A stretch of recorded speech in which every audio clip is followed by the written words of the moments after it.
jangan meragukan tentang bahwa kita memang sudah swasembada. Jangan meragukan. Faktanya memang kita swasembada. Jangan meragukan bahwa petani lagi happy. Mereka memang lagi happy. Indonesia dinilai telah mencapai kondisi swasembada pangan yang nyata seiring berbagai kebijakan pemerintah di sektor pertanian yang mulai menunjukkan hasil di lapangan. Pengamat kebijakan publik sekaligus mantan Sekretaris Kementerian BUMN Said Didu menegaskan capaian tersebut tidak perlu diragukan lagi. Dalam dialog swasembada pangan di Surabaya, Said Didu mengatakan kemandirian pangan dapat dicapai melalui pemberantasan mafia pangan dan peningkatan kesejahteraan petani. Ia menilai pemerintah saat ini mulai memperbaiki tata kelola pangan, termasuk melalui sistem satu data nasional. Said Didu menekankan bahwa selama stok pangan tersedia, harga terjangkau dan petani sejahtera, maka tidak ada alasan untuk meragukan swasembada pangan Indonesia. Ia juga mengapresiasi langkah pemerintah yang dinilai serius menjadikan sektor pangan sebagai prioritas nasional. Dan saya hormat betul sekarang kemandirian pangan ini kan ya intinya hanya dua menurut saya. Dan Pak Menteri sudah melakukan. Hentikan mafia pangan dan naikkan harkat dan martabat petani. Itu saya pikir dua kunci yang sedang berlangsung sekarang. Ya, sebenarnya intinya bahwa sekarang beras tersedia, harga terjangkau. Kan itu sebenarnya yang terjadi. Dilupakan lah.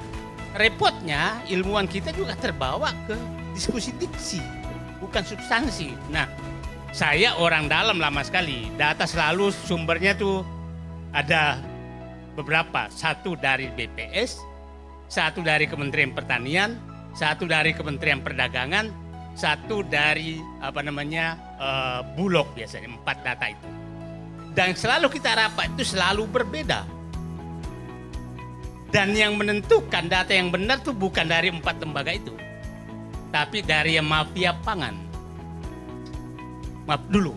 Nah, sehingga swasembada pangan itu bukan dari angka sebenarnya, dari keinginan pihak-pihak tertentu untuk mengimpor pangan. Bukan dari apakah produksi cukup apa tidak, karena faktanya dari dulu selalu tuh plus minusnya tuh hanya 500 sampai 1 juta ton, dan itu tidak sulit dicapai. Ini yang diterobos menurut saya sekarang, diterobos betul untuk meluruskan data itu, dan saya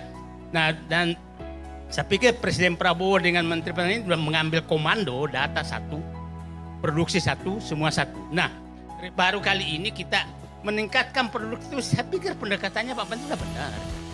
Adalah merangsang petani untuk berproduksi. Merangsang petani berproduksi hanya 2 kuncinya. Bu Ines dari IRI paham betul. Berikan jaminan pendapatan kepada mereka dan siapkan supply untuk sarana produksi mereka. Itu yang dilakukan bersamaan sekarang menurut saya. Itu menaikkan produksi pertanian itu bukan selalu menaikkan produktivitas, bukan. Paling cepat itu mempercepat musim tanam. Iya kan? Kalau umpamanya saya majukan tanam saya 30 hari, terus harusnya naik dong 30% karena 3 bulan kan. Enggak, produktivitasnya tetap sama, tapi saya majukan naiknya. Nah, dan saya melihat itu sedang jalan karena program pompanisasi ini mempercepat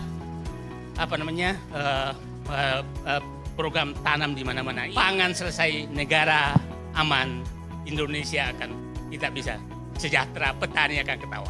Tim redaksi Simpo TV melaporkan.